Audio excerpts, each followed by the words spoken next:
ನಮಸ್ಕಾರ. ಪ್ರಸಿದ್ಧ ಕವಯತ್ರಿ ಲೇಖಕಿ ಶ್ರೀಮತಿ ಕಾವ್ಯ ಕಡಮೆಯವರ 2 ಕವಿತೆಗಳನ್ನ ನಾನಿಲ್ಲಿ ಓದ್ತಾ ಇದ್ದೀನಿ. ಮೊದಲನೇದು ಕೋಪ, ಇನ್ನೊಂದು ಕಣ್ಣೀರು. ಕೋಪ. ಕೋಪ ನನ್ನ ಸೊತ್ತಲ್ಲ. ತಿಜೋರಿ ಒಡೆದು ತಂದ ಚಿನ್ನಾಭರಣದ ಹಾಗೆ ಅದನ್ನು ಬಚ್ಚಿಟ್ಟು ಪೋಷಿಸಬೇಕು. ರಾತ್ರಿ ಎಲ್ಲ ಮುಗಿದ ಮೇಲೆ ಕಳ್ಳ ಹೆಜ್ಜೆ ಇಟ್ಟು ತೆರೆಯಬೇಕು ಪೆಟ್ಟಿಗೆ. ಸ್ಪರ್ಶ ಮಾತ್ರದಲ್ಲೇ ಮತ್ತಾಗಬೇಕು.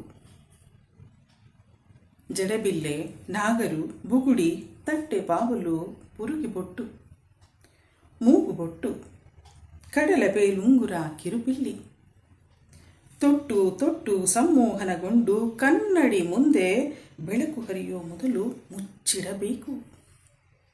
ಅಡಗಿ ಖೋಲಿಯ ಸಂದಿಯೊಳಗ ಸಿಕ್ಕಿಬಿದ್ದರ ಮತ್ತೆ ಬೀಸಿ ಎಸೆದಾರು ಹೊಳೆಯೊಳಗ. ಮತ್ತೊಂದು ಕವಿತೆ, ಕಣ್ಣೀರು. ಕಣ್ಣೀರಿಗೆ ಒಂದು ಬೇರಿದೆ. ಶ್ವಾಸಕೋಶದಾಳ ಹರಡಿಕೊಂಡಿದೆ. ದೇಹವೆಂಬ ಕಾಂಡದ ತುಂಬ ಉಮ್ಮಳಿಸಿ ಅರಳಿವೆ ಎಲೆಗಳು. ಹಣ್ಣು ಇನ್ಯಾರದು ಹಸಿವಿನ ಪಾಲು. ಹೂ ಆಕರ್ಷಣೆ.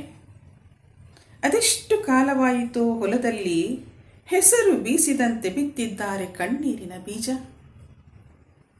ಮರದಂತೆಯೇ ವಾರಿ ದೀರ್ಘಾಯುಷಿ. ಧನ್ಯವಾದಗಳು.